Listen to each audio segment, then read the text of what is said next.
Hi, I'm Della. We're here with Non-Traditional Voices NTV, original podcast from Adult Commuter and Transfer Services here at ETSU.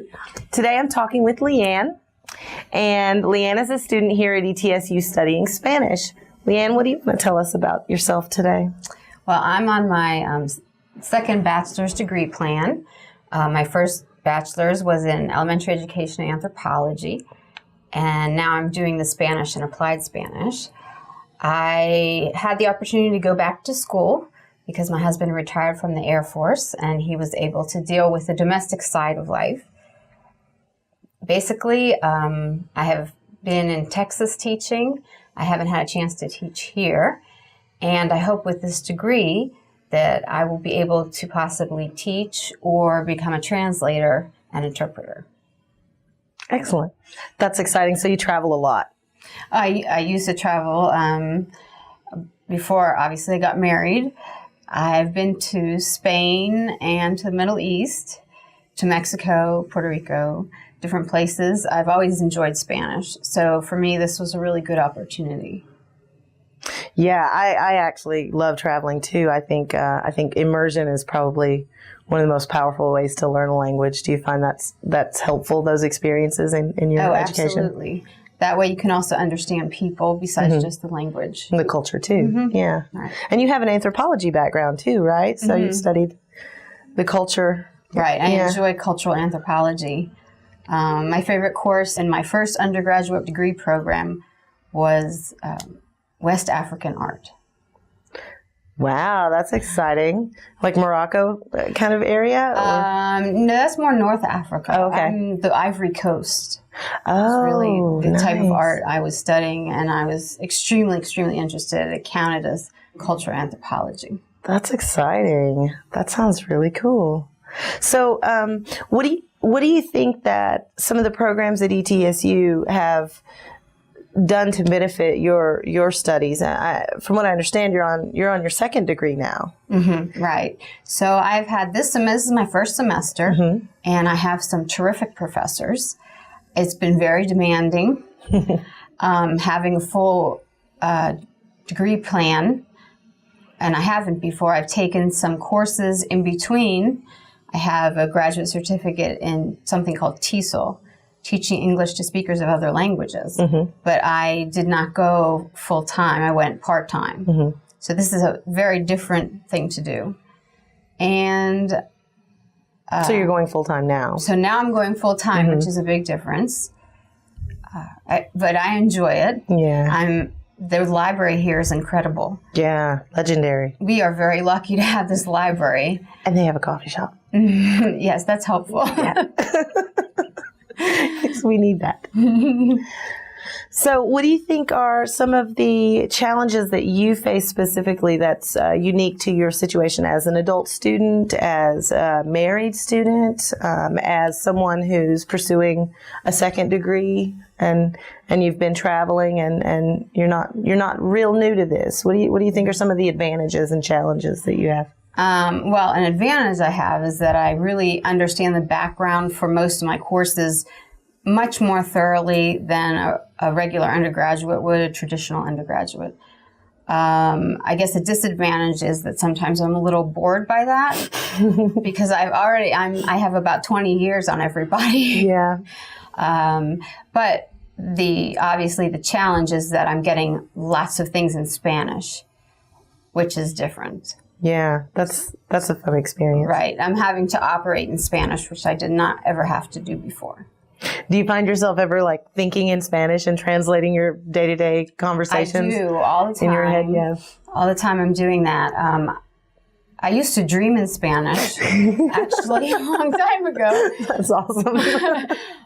It's getting to the point where I'm almost doing that again. That's wonderful. I love that. I want to dream in Spanish. I don't think I'm fluent enough. I can just barely get by. So. But I love the idea of someone who's pursuing a degree in a foreign language solely, and having the education background and the anthropology background and the teaching non-native speakers. Right. All that kind of connects. Exactly. And I think you've got some wonderful prospects for a career. Thank you. Yeah, I think you've got a great plan. I think it sounds really, really good for you. I think it'll work out. So I want to ask you about socially. Have you met other non-traditional students? Have you, kind of made friends that connected with people that you kind of think? Not very many. I have to say that in most of my classes, there are traditional undergraduates. I've made friends with them. But I did just serendipitously run into an adult transfer student while I was registering, and it turned out he was in one of my classes. He is a really great guy, and he is doing Spanish and I think geology. That's great. That's really unusual. I think serendipity is the perfect word for it, because not only is it someone who's an older student and a non-traditional student, but also studying some of the same things you are as well. That's incredible. That's awesome.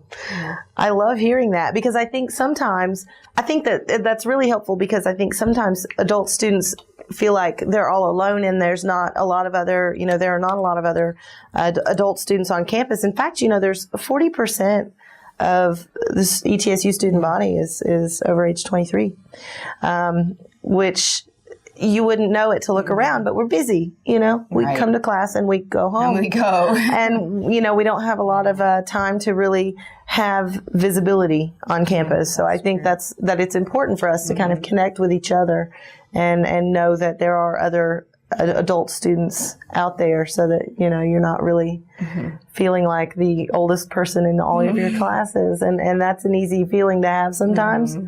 But that's not really the way it is. Yeah, it's comforting to know that statistic, because actually I'm also older than my professors. And that is really difficult. You can't be that much older. That's not possible. Maybe a couple of them, but yeah, I think.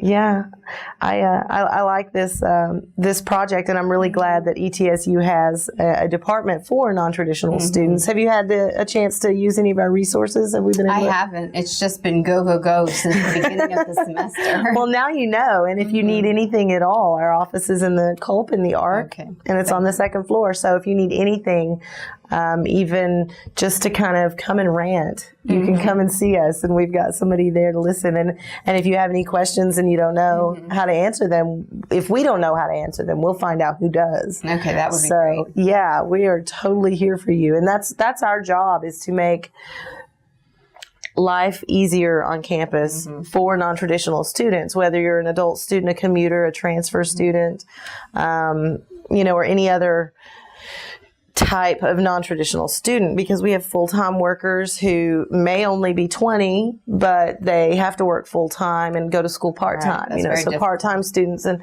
and they're living very much an adult lifestyle at the age when a lot of their peers have a kind of a carefree college experience. Right. So yeah, we do try to connect with each other and make sure that we have a social network. So I think that's one of the ways that I think ETSU is really strong, that we have that ability to kind of take care of our adult students. Yeah, that's good. Yeah. So you're in your first semester, you said? I'm in the first semester. So you're just started. I hit the ground running. Excellent. I haven't stopped running, at least mentally. I will be taking a break this summer. Yeah. But I'm ready for the fall also. Have you seen any of the international programs ETSU has? I have. I've drooled over them. And unfortunately, because I am a non-traditional student with a husband and a 4-year-old, I can't get away. They do a wonderful program in Ecuador. Oh, wow. The Spanish department. And I would love to do that, but it's just not going to work out. Yeah. I want those programs to try and make it a little easier for parents to bring kids along. I think that would be great. I think that would draw a lot of other options for them to be able to. And I think it works great for the kids. I want to take my son traveling. Oh, yeah, that would be nice also. Yeah, our kids are about the same age, so we'll have to get them together for a play date. That would be great. Yeah. She's very social, my daughter. Yeah. Wyatt is too. He's an only child, so when he does get other kids around, he's just kind of like, yes, Also, my daughter. Exactly the same. But yeah, that's what's also nice about speaking with other non-traditional students is that a lot of them also have children, so you can sort of relate to them and that's talk a whole about special your set kids, of problems, right? Whereas if you tell something to a 20-year-old, they say, "Oh, how cute," and they have no idea. No idea. Yeah, it's not always cute. No. Sometimes it's downright gross. Yeah, And it can be difficult.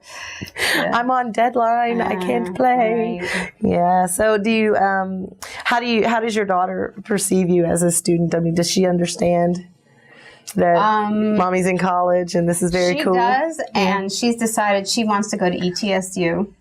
She can. We have Little Bucks, which is a wonderful, incredible program. That's great. My son goes there. An amazing staff and wonderful teachers. It's really great. You should get her in. Yeah, that would be good. They'll be buddies. She's decided, but it's very funny because I have to talk about college the first time I went and then college now.